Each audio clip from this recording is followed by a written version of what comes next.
Hello, I'm John Stainsby. In this lesson, we'll look at how to authenticate to OCI APIs.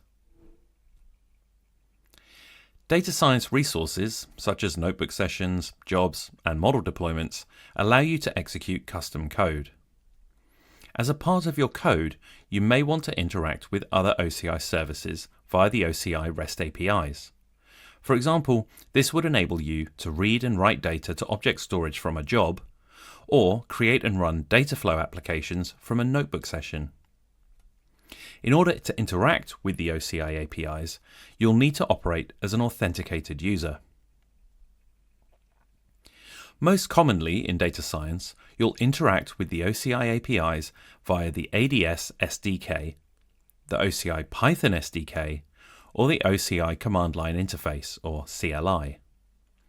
This lesson will explain the options for handling authentication for each of these interfaces. Please note, this lesson is only concerned with authentication, which is to say, the process of verifying a valid OCI recognized identity or principal. It is not concerned with authorization, which refers to the access level that a principal has permission for. We will assume authorization has been covered in Lesson 2 of this module, Tenancy Configuration. A resource principal is a feature of Identity and Access Management, or IAM, that enables resources to be authorized principal actors that can perform actions on service resources. Each resource has its own identity, and it authenticates by using the certificates that are added to it. These certificates are automatically created, assigned to resources, and rotated, avoiding the need for you to store credentials in your notebook session or job. The data science service enables you to authenticate by using your notebook sessions or your job runs resource principal to access other OCI resources. Resource principals provide a more secure way to authenticate to resources compared to using the OCI configuration and API key approach. They provide a more practical way to authenticate from a job run, which doesn't provide you with an interactive interface like notebook sessions for creating and moving around config files.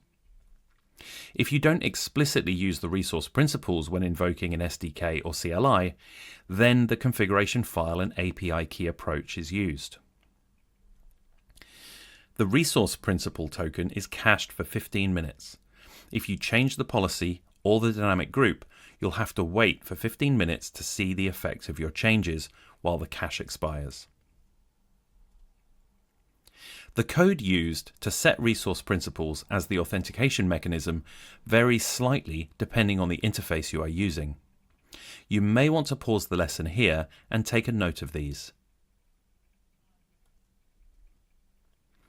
You can operate as your own personal IAM user by setting up an OCI configuration file and API key to access OCI resources. This is the default authentication approach when using ADS, the OCI Python SDK, or OCI CLI.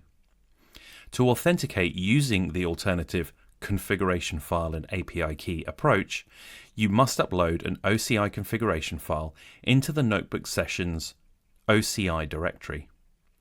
For the relevant profile defined in the OCI configuration file, you'll also need to upload or create the required .pem files.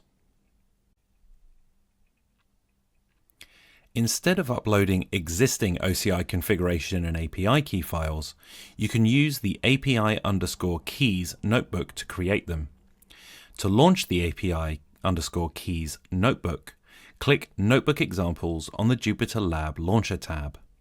We discussed the importance of authentication in data science, the need to authenticate different interfaces, the definition of resource principals, how resource principals and the data science service work together, and how to work with resource principals in different interfaces.